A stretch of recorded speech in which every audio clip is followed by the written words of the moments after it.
नजरें बदलो तो नजारे बदल जाते हैं और सोच बदलो तो सितारे बदल जाते हैं। कश्तियां बदलने की जरूरत नहीं, दिशा बदलो तो किनारे खुद पे खुद बदल जाते हैं। सम्मानित लक्ष्मण यादव जी, असिस्टेंट प्रोफेसर दिल्ली विश्वविद्यालय, उनका जोरदार तालियों के साथ एक बार हार्दिक स्वागत और सम्मान। Thank you.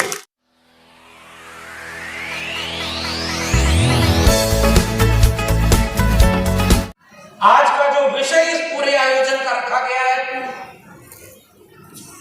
कि डॉक्टर अंबेडकर के सपनों का जो भारत है, सामाजिक न्याय का जो भारत है, उसे कैसे बनाया जाए और उसमें बुद्धिजीवियों की क्या भूमिका हो सकती है, इस बात में हमें अपनी बात कहनी है। और आपने मुझे बुलाने का जोखिम भी उठाया है, तो मैं पूरे भरोसे पर खरा उतरूंगा, क्योंकि न तो अभी मैं किसी पार्टी का विधायक हूं, न सांसद हूं, और न मुझे आपका वोट चाहिए। यह एक वैचारिक आयोजन है, क्योंकि आपने डॉक्टर अंबेडकर से लेकर के तथागत बुद्ध का नाम लिया है, इसलिए यहां से सच बोलना बहुत जरूरी है। और आपके विषय पर पहली मेरी बात यही है कि बुद्धिजीवियों की आज सबसे बड़ी भूमिका क्या है। पहली बात तो यह कि मैं अपने को कोई बुद्धिजीवी नहीं मान रहा, अभी तो हम सीख रहे हैं। मैं उस जमीन पर हूं जहां अभी आज अलीगढ़ में हम अनंतराव अकेला साहब से मिलकर आए और मान्यवर कांशीराम का संग्रह लेकर आए कि डॉक्टर अंबेडकर ने जितना जो बात कही थी, मान्यवर कांशीराम ने, डॉक्टर अंबेडकर ने किताबों को जोड़ा, मैंने लोगों को जोड़ा। उनके साथी से ये ऊर्जा लेकर आया, उनका घर देख करके आया जिस घर में वो रह रहे थे, और उनकी पीड़ा भी सुन करके आया। जो लोग डॉक्टर अंबेडकर का नाम लेते थे वो आज आलीशान महलों में रह रहे हैं, और जिन्होंने उनकी किताबों को एक किया वो आज ऐसे टूटे फूटे घर में रह रहे हैं। इसलिए जरूरत इस बात की है कि आप कहीं उस रास्ते तो नहीं जा रहे कि जैसे देवी देवता का नाम लेकर के राजनीति हो, माला पहनाया जाए, आप वहां पर डॉक्टर अंबेडकर को रख देंगे, तथागत बुद्ध को रख देंगे, तो हमारे जैसे लोग उसके खिलाफ खड़े हैं। पहली बात।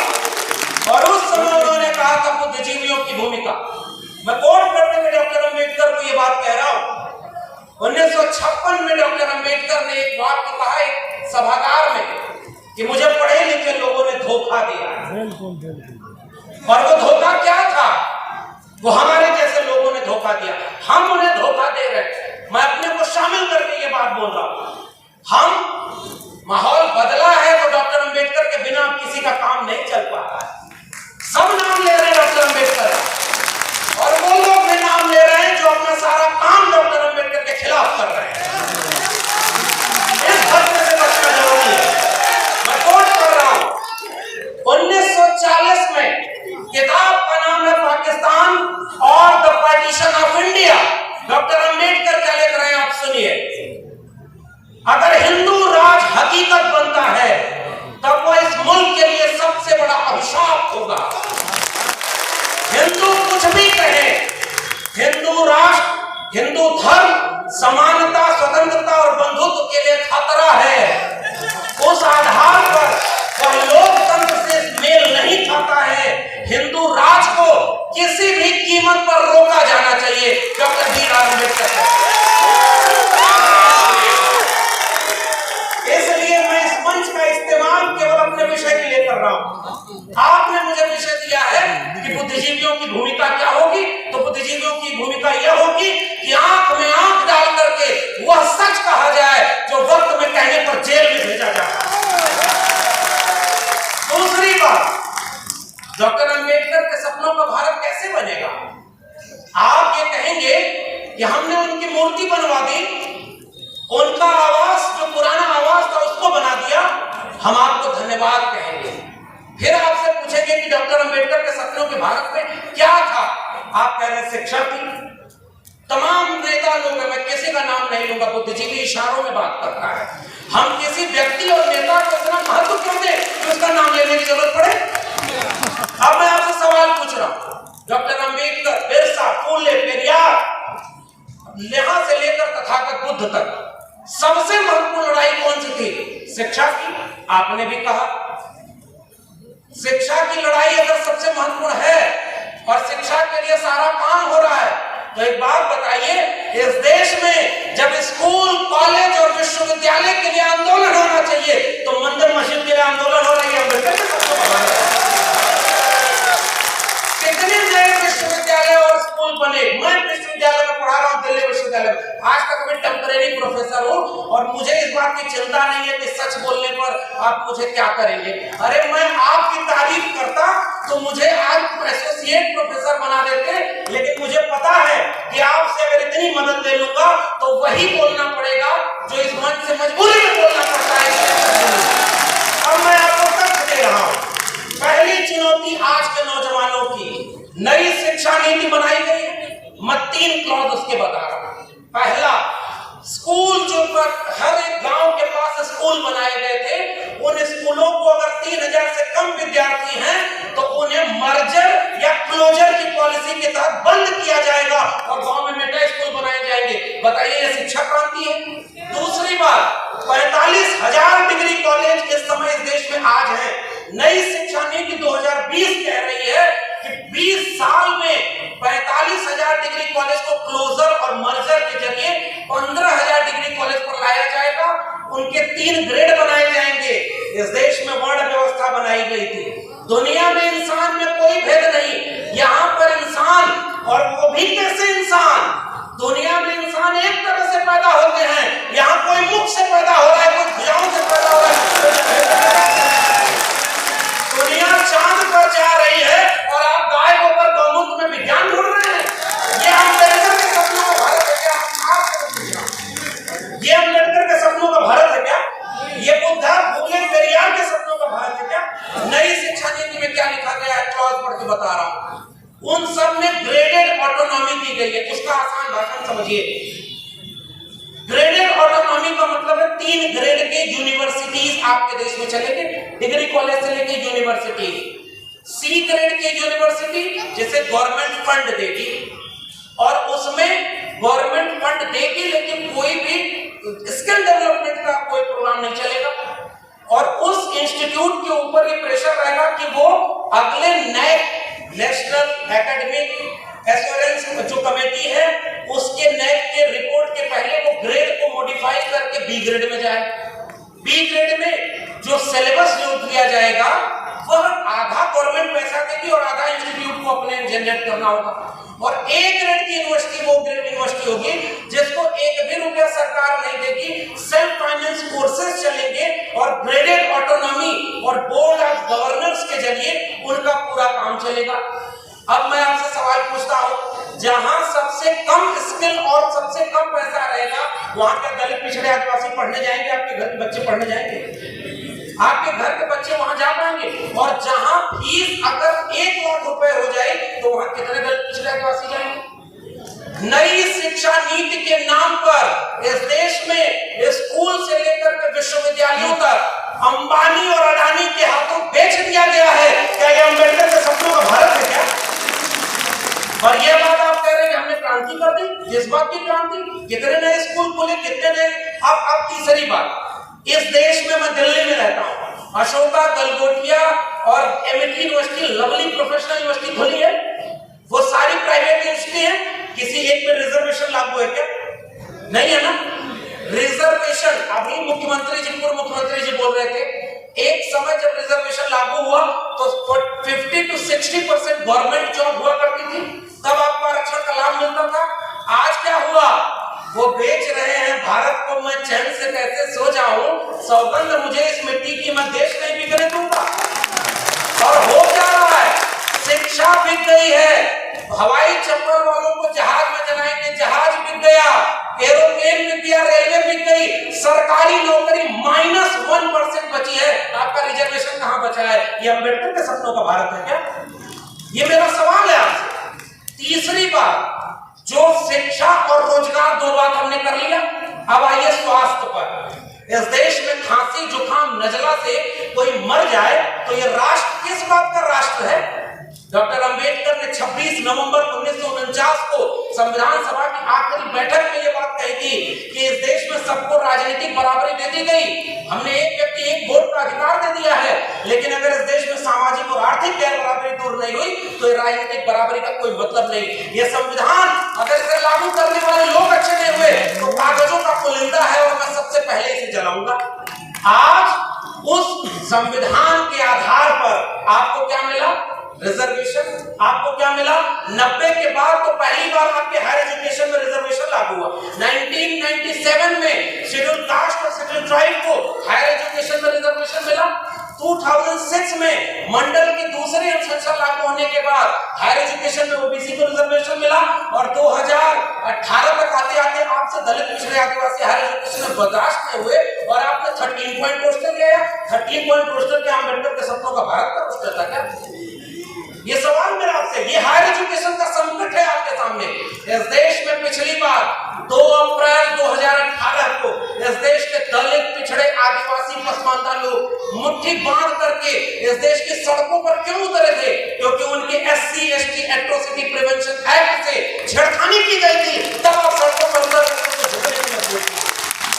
दूसरी बार 13 पॉइंट रोस्टर इसलिए लाया गया था 5 मार्च 2018। पहली बार मैंने RTI लगाई है। 1 जनवरी 2020 तक इस देश में जो डेटा है वो मैं डेटा आपके सामने रखता हूं।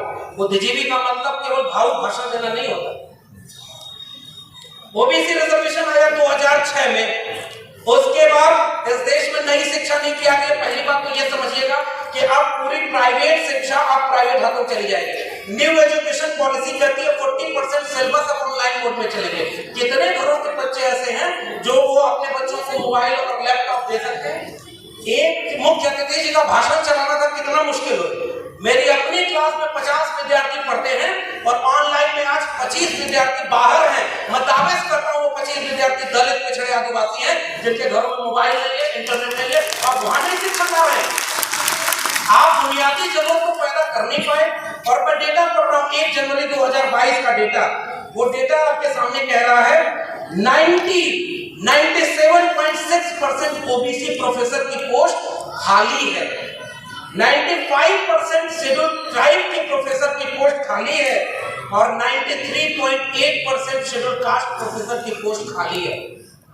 डॉक्टर अंबेडकर के सपनों का भारत का मतलब यह है कि 85% दलित पिछड़े आदिवासी पसमानदा के 85% प्रोफेसर होने चाहिए, 85% डॉक्टर होने चाहिए, 85% इंजीनियर होने चाहिए। और आप क्या बना रहे हैं? तीसरा मुद्दा स्वास्थ्य का। राष्ट्र बनने का मतलब क्या था? राष्ट्रवाद का सर्टिफिकेट आज वो लोग बांट रहे हैं जिन्होंने अंग्रेजों से माफी मांग करके कहा था कि हमको पेंशन दीजिए, हम आपको मदद करेंगे। और वो लोग आज कह रहे हैं, उन लोगों को सिखा रहे हैं जिनके पुरखों के हाथों ने इस देश और दुनिया को रहने लायक बनाया। हम कमेरा जाति के लोग हैं। कुर्मी, कोयरी, लोहार, नाई, मोची, मल्ला, निषाद और तमाम वो जातियां जिन्होंने हाथ से श्रम करके इस दुनिया को रहने लायक बनाया है, इस राष्ट्र को बनाया है। बिरसा मुंडा, जयपाल सिंह मुंडा, अब्दुल कयूम अंसारी, आसिम बिहारी, नारायण गुरु, ईवी रामास्वामी नायकर पेरियार, ज्योतिबा फुले, सावित्रीबाई फुले और वहां से लेकर के शाहू जी से होते हुए डॉक्टर अंबेडकर, डॉक्टर लोहिया, मंडल और कांची राम, इन लोगों की विरासत ने जिस राष्ट्र को बनाया, आज कोई और आके हमसे कहता है कि पहले कागज दिखाओ कि तुम इस देश के नागरिक हो कि नहीं। नागरिकता इस देश की सबसे बड़ी जिम्मेदारी है। आपके अपने जिले में भी एक मंदिर के नाम पर दंगा कराने वाले लोगों को पहचानिएगा और उन संगठनों को पहचानिएगा जो धर्म के नाम पर है। उनसे पूछिए कि आपकी शिक्षा रोजगार के लिए कितना आंदोलन किए, कितना आंदोलन हुआ आपके शिक्षा रोजगार के लिए। मैं विश्वविद्यालय से उसमें सच बोल रहा हूँ। आखिरी बात, स्वास्थ्य व्यवस्था उस राष्ट्र की सबसे बड़ी जरूरत थी ना। पहले के जमाने में कहा जाता था कि 3 चीजें एक जिंदगी की सबसे बड़ी जरूरत है, रोटी, कपड़ा, मकान। इंसान होने की सबसे बड़ी जरूरत क्या है? हमारे पुरखों ने आत्मसम्मान आंदोलन चलाया। पेरियार, ईवी रामास्वामी नायकर ने डिग्निटी मूवमेंट चलाया। उसके बाद डॉक्टर अंबेडकर ने कहा आत्मसम्मान से जीना, जिंदगी लंबी नहीं बड़ी होनी चाहिए। और ऐसे पुरखों की वारिसों को कहा जा रहा है कि अपने आत्मसम्मान से समझौता कर लो, क्योंकि हमने डॉक्टर अंबेडकर की लंबी सी मूर्ति बना दी है, उसमें माला चढ़ा रहा है। स्वास्थ्य व्यवस्था, आखिरी बात कहकर के आपसे विदा लूंगा। कोरोना आया, दुनिया जब कोविड से लड़ रही थी, हमारे यहाँ कहा जा रहा था गोबर ले लो, गौमूत्र पी लो, कोरोना दूर हो जाएगा। मैं एक सवाल पूछता हूँ, आप जिस धर्म की किताबों के नाम पर नफरत फैलाते हैं, आप जाइए और अमेरिका में बोलिए कि हमारे यहाँ कुछ लोग ये बात कहते हैं कि महाभारत काल में इंटरनेट था, हम नाली के गैस से चाय बनाते थे। दुनिया जब विज्ञान और चेतना की बात कर रही है, आप अपनी पीढ़ियों को मूर्ख बना रहे हैं। आप उन्हें धर्म के नाम पर 20, 25 साल, 30 साल पीछे ले जा रहे हैं। अमेरिका में जाकर इस देश के प्रधानमंत्री कहते हैं कि हम युद्ध के नहीं बुद्ध के देश हैं, और यहाँ भारत में आकर के बुद्ध के खिलाफ युद्ध छिड़े हुए हैं। हमें वो बात सही होगी। और उस समय जब दुनिया में क्या हो रहा था, दुनिया कोविड से लड़ रही थी, आपके सामने जो दूसरा सबसे बड़ा खतरा है वो इशारा करके जा रहा हूं। आपके सारे public funded education, public funded sector, Ambani और अडानी जो दोस्त चुनाव लड़वाते हैं ना, उनके हाथों बेच दिया गया है। आपके हाथ में कुछ बचा नहीं है। और वही बेचने के लिए आज कहा जा रहा है कि हम मौद्रीकरण कर रहे हैं। इस देश में यहाँ का मुख्यमंत्री दिल्ली में प्रचार कराता, जिसके जेब में पैसा है वो अपना प्रचार कराते जाओ। कोविड आया, लाशें किस राज्य की नदी में तैरी थी? कौन सा धर्म इजाजत देता है कि दफना दो अपने लोगों को? और आखिरी सवाल, अगर सरकारी क्षेत्र के विश्वविद्यालय बेचे जाते तो क्या कहा जाता है? प्रोडक्टिव नहीं है। एयरपोर्ट क्यों बेचा जा रहा है? प्रोडक्टिविटी नहीं है। सरकारी संस्थान घाटे में है, भेल बेच रहे हैं, रेल बेच रहे हैं, एयरपोर्ट बेच रहे हैं, LIC बेच रहे हैं, बैंक बेच रहे हैं। बैंक वालों ने हड़ताल किया था ना, तो ये सारा कुछ बेच रहे हैं, क्या कहकर? प्रोडक्टिविटी नहीं है, राष्ट्र ये घाटे में जा रहा है। दो सवाल, कोरोना में जब सब लॉकडाउन लगा था तो आपकी जान किस अस्पताल ने बचाई थी? सरकारी अस्पताल ने कि प्राइवेट अस्पताल ने? प्राइवेट अस्पताल तो बंद थे, सरकारी अस्पताल ने जान बचाई। तो जो प्रोडक्टिव नहीं है वो जान कैसे बचा रहा था? और दूसरा सवाल, अगर ये सारी चीजें घाटे में हैं तो ये अंबानी और अडानी उसे खरीद क्यों रहे हैं? ये सवाल है मेरा आपसे।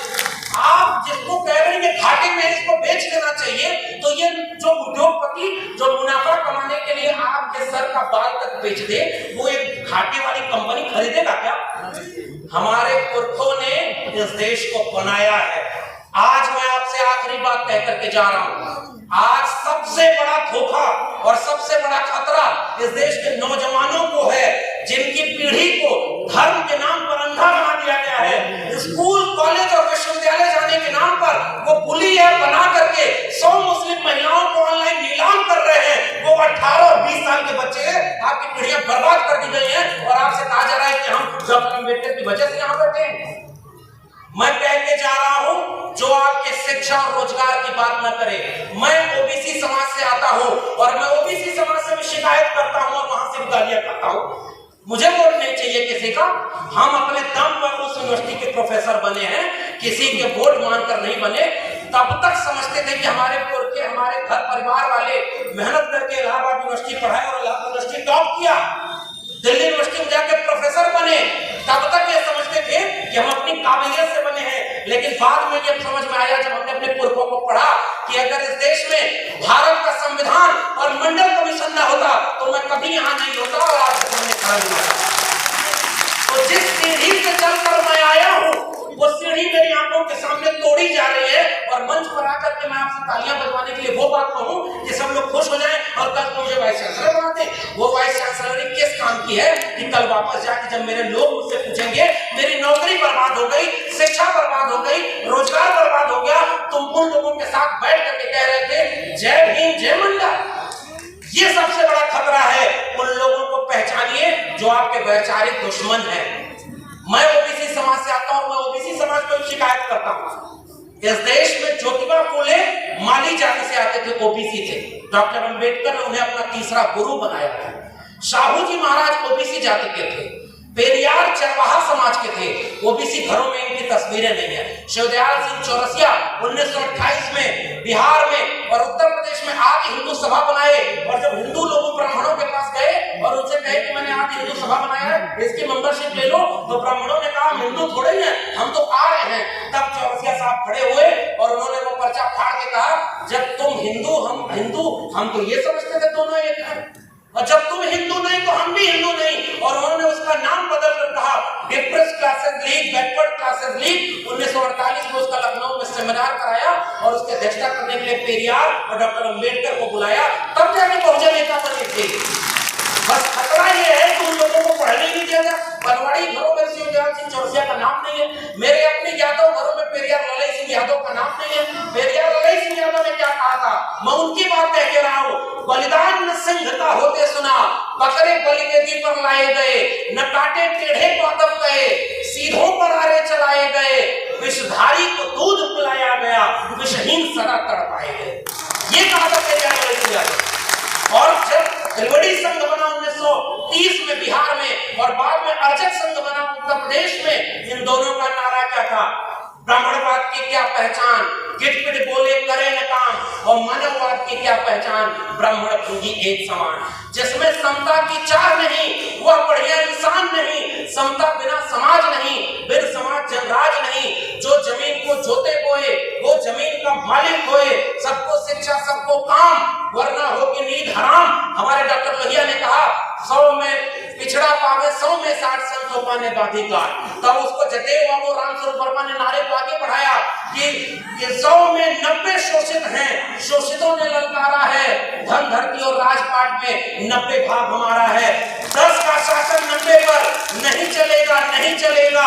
जो जमीन को जोते हुए वो जमीन का मालिक होए, और राष्ट्रपति हो या भंडी की संतान, सबको शिक्षा एक समान, सबको शिक्षा सबको काम, वरना होगी नींद हराम। और सबको शिक्षा दे न सके जो, वो सरकार निकम्मी है, और जो सरकार निकम्मी है वो सरकार निकम्मी है। आप नेताओं के गुलाम बन गए इसलिए क्योंकि आप एकजुट नहीं रहे। अचानक कोई नेता आके कहता है कि आप चलो हिंदू धर्म खतरे में है, अरे उससे रोक के पूछिए हमारा स्कूल और विश्वविद्यालय खतरे में है, तब तुम क्यों नहीं आए? मेरी नौकरी कोरोना में चली गई, तब तुम क्यों नहीं आए? हमारी अर्थव्यवस्था डूब गई, तब तुम क्यों नहीं आए? और 85% हिंदू तब बनाते हो जब मुसलमानों के खिलाफ दंगा कराना होता है। और उसके बाद दलित महिला थी, सुनिए, दलित महिला थी उत्तराखंड में, खाना बनाकर स्कूल के बच्चों को खिलाती थी, और दलित महिला की जात देखकर सवर्ण बच्चों ने कहा हम खाना नहीं खाएंगे, तब हिंदू धर्म खतरे में क्यों नहीं आया? ये मेरा सवाल है। उस महिला की जात देखते हो क्योंकि वो दलित है इसलिए हम खाएंगे नहीं? पूछिए उन लोगों से 2 अप्रैल के भारत बंद के दिन वो लोग कहां थे जो केंद्र से लेकर के राज्य में सत्ता में बैठे थे और दलित सीटों पर चुन करके गए थे? पूछिए उन लोगों से 13 पॉइंट रोस्टर आया तो वो कहां थे? पूछिए उन लोगों से नई शिक्षा नीति के नाम पर जब सब बेचा जा रहा है और आज आप कह रहे हो पाकिस्तान कब्रिस्तान। इस देश में हिंदू मुस्लिम की आग तब लगाई जाएगी जब दलित पिछड़े आदिवासी बच्चे अपनी शिक्षा, रोजगार और स्वास्थ्य की बात करेंगे। आज इस देश में दलित को राष्ट्रपति बना दिया गया और हाथरस में बेटी को पेट्रोल डाल के जला दिया, तब उस राष्ट्रपति की क्यों जयजयमान खुली? यह सच पूछना जरूरी है। और आपने मुझे आमंत्रित करने का जोखिम लिया था, मैं अपना काम करके जा आपने ये बात तो कही थी, ऐसे मंचों पर आप हमें नहीं भी बुलाएंगे तब भी भारत के संविधान और मंडल कमीशन ने एक नौकरी दे दी है, हम वहां गुजारा कर लेंगे, हमें आपका वोट नहीं चाहिए। लेकिन मैं चाहता हूं कि इस मंच से घर जाने के बाद ये महिलाएं और बच्चियां, ये नौजवान अपने घर में अपने बाबूजी से पूछें कि आप तो धर्म को बचाने गए थे, मेरी शिक्षा, मेरे रोजगार, मेरी नौकरी और मेरे देश को बेचने वालों के साथ तो खड़े थे। ये सवाल आपसे पीढ़ियां पूछेगी। मैं जानता हूं कि मेरी बातों का कोई असर नहीं होगा, पता नहीं अगली बार आप बुलाएंगे लेकिन मैं ये बात कह के जा रहा हूं, जंगल में आग लगी, चिड़िया पानी डाल रही थी और कुछ चिड़िया उस पेड़ से उड़ नहीं रही थी। कविता लिखी है कि आग लगी इस वृक्ष को जलने लागे पार, उड़ते क्यों नहीं पक्षियों जब पंख तुम्हारे पास?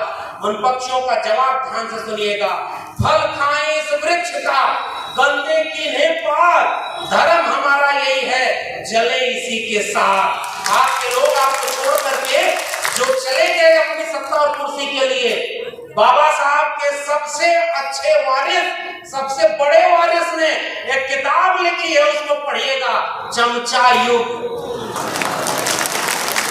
उस किताब में कई किस्म के चमचे लिखे हैं। 1932 में पूना में आज लोग कहते हैं गांधी बनाम गोडसे, गोडसे की मूर्ति और गोडसे के नाम पर इस देश में दंगा। बाबा साहब ने कहा, और ये बात हमें समझनी चाहिए, अपने पुरखों का केवल नाम लेके फोटो पर माला चढ़ा रहे हैं, नौजवानों की पीढ़ी को समझाइए, नहीं तो कल को आज रामायण देख रहा है टीवी पर, कल राम मंदिर बनवाने चला जाएगा, आपका घर लुट जाएगा। वहां आप खड़े हैं। सब डॉक्टर अंबेडकर रोए थे पूना पैक्ट जब करके आए। गांधी को 3 गोलियां मारी थी उन लोगों ने जो आज शासन कर रहे हैं। वो हमसे कहते हैं हमारे पुरखे ने गांधी की जान बचाई है, उन्होंने 3-3 गोलियां गांधी के सीने में मारी है। हम वो लोग हैं। और आखिरी बात कह के जा रहा हूं, इस देश में बहस चला रही है ये गांधी बनाम गोडसे। आप गांधी के साथ हैं कि गोडसे के साथ हैं? मैं कहता हूं गांधी बनाम गोडसे में हम गांधी की हत्या करने वाले नहीं, गांधी का जीवन बचाने वाले डॉक्टर अंबेडकर के साथ। पेरियार ईवी रामास्वामी नायकर और गांधी की बहस में हम पेरियार के साथ हैं। भगत सिंह और गांधी की बहस में हम भगत सिंह के साथ हैं। हम डॉक्टर अंबेडकर और गांधी की बहस में गांधी की नहीं डॉक्टर अंबेडकर के साथ हैं, और गांधी और लोहिया की बहस में हम लोहिया के साथ हैं। ये हमारी विरासत है। आने वाली पीढ़ियां हमसे पूछेंगी साहब कि जब देश लुट रहा था, आपके बच्चों का भविष्य बर्बाद किया जा रहा था, दंगाई बनाया जा रहा था, तब आप क्या कर रहे थे? वो जो चिड़िया जंगल में आग लगी थी ना, तो चोंच से पानी भर के उस आग पर डाल रही थी। एक कुर्सी से बिक करके हम चमचे हो गए। मान्यवर साहब की बात कर रहा हूं, अपनी बात तो कह भी नहीं रहा। मान्यवर साहब ने कहा कि कई किस्म के चमचे हैं, उसमें ओबीसी चमचों की भी बात की गई। कुछ ओबीसी लोग ऐसे भी थे, मुख्यमंत्री कुर्सी चली गई और घर जब गंगा जल से धुलवाया गया तब उनको समझ में आया कि हम तो अपना सोचते हैं। हमें तो सबका सच कहना है ना। एक हाथ में जय भीम जय मंडल और दूसरे हाथ में परशुराम की कटार, ये कभी नहीं चलेगा, वरना पीढ़ियां आपको माफ नहीं करेंगी। विष्णु मंदिर परशुराम मंदिर बनवा के, बहुजन से सर्वजन करवा के आप क्या अपने आने वाली पीढ़ियों को जवाब दे पाएंगे? आपके विचारों से लड़ाई है। एक तरफ 1925 में बना एक संगठन है जो इस देश को हिंदू राष्ट्र बनाना चाहता है, और एक तरफ 1924 में बना समता सैनिक दल है। पूछिए आप कहां खड़े और वो कहां चले गए? क्यों नहीं बाबा साहब का बनाया हुआ यह संगठन 85% लोगों का राज, जिन्होंने इस देश को हाथ से थाम दिया, उन्हीं लोगों को आज यूनिवर्सिटी में बैठकर एनएफएस किए जा रहे हैं। कितने लोग संसद और विधानसभा में बैठे थे वो आपके लिए लड़े। आखिरी बात उस चिड़िया की बात करके जा रहा हूं। उस चिड़िया से पूरे जंगल के लोग, जंगल के पक्षी मजाक उड़ाते हुए रहे कि इतनी बड़ी आग लगी है जंगल में, देश बेचा जा रहा है, हिंदू राष्ट्र बनाया जा रहा है, अभी अयोध्या झांकी है, मथुरा काशी बाकी है, किया जा रहा है, और तुम अपनी चोट से पानी भर रहे हो। अलीगढ़ के इस सभागार में उपस्थित लोगों, आपसे यही कहते जा रहा हूं उस चिड़िया का जवाब। उसने कहा था कि मुझे पता है कि मेरी चोंच की एक बूंद पानी से ये जंगल की आग नहीं बुझेगी, लेकिन जब इस देश की आग का, इस जंगल की आग का हिसाब मांगा जाएगा कि जब आरक्षण खत्म कर दिया गया, जब निजीकरण के हाथों, अंबानी अडानी के हाथों पूरा देश बेच दिया गया, नई शिक्षा नीति में शिक्षा बेच दी, प्राइवेटाइजेशन में रोजगार बेच दिया, कोरोना में आपकी जान बेच दी, हिंदू हिंदू करके नफरत फैलाया गया, उस देश में पसमानदा तबके के लोगों से पूछिए, इस देश में नाई, जुलाहा, मोची, मल्ला जो पसमानदा बन के मुसलमान हुए, 300 लोग लिंचिंग में मारे गए, 300 में एक जयप्रकाश मुस्लिम नहीं है। ये कौन है 15% लोग जो पीछे खड़े होकर आपके बच्चों को दंगा कराने भेजते हैं, और गृह मंत्री का बेटा बीसीसीआई का चेयरमैन बनके करोड़ों रुपया कमा रहा है। आपके बेटे और उसके बेटे में यही फर्क है। तो वो चिड़िया, उसने यही बात कही थी कि मुझे पता है कि जंगल की आग से, मेरी चोंच के पानी से जंगल की आग नहीं बुझेगी, मगर इस आग का जब इतिहास लिखा जाएगा तो मेरा नाम आग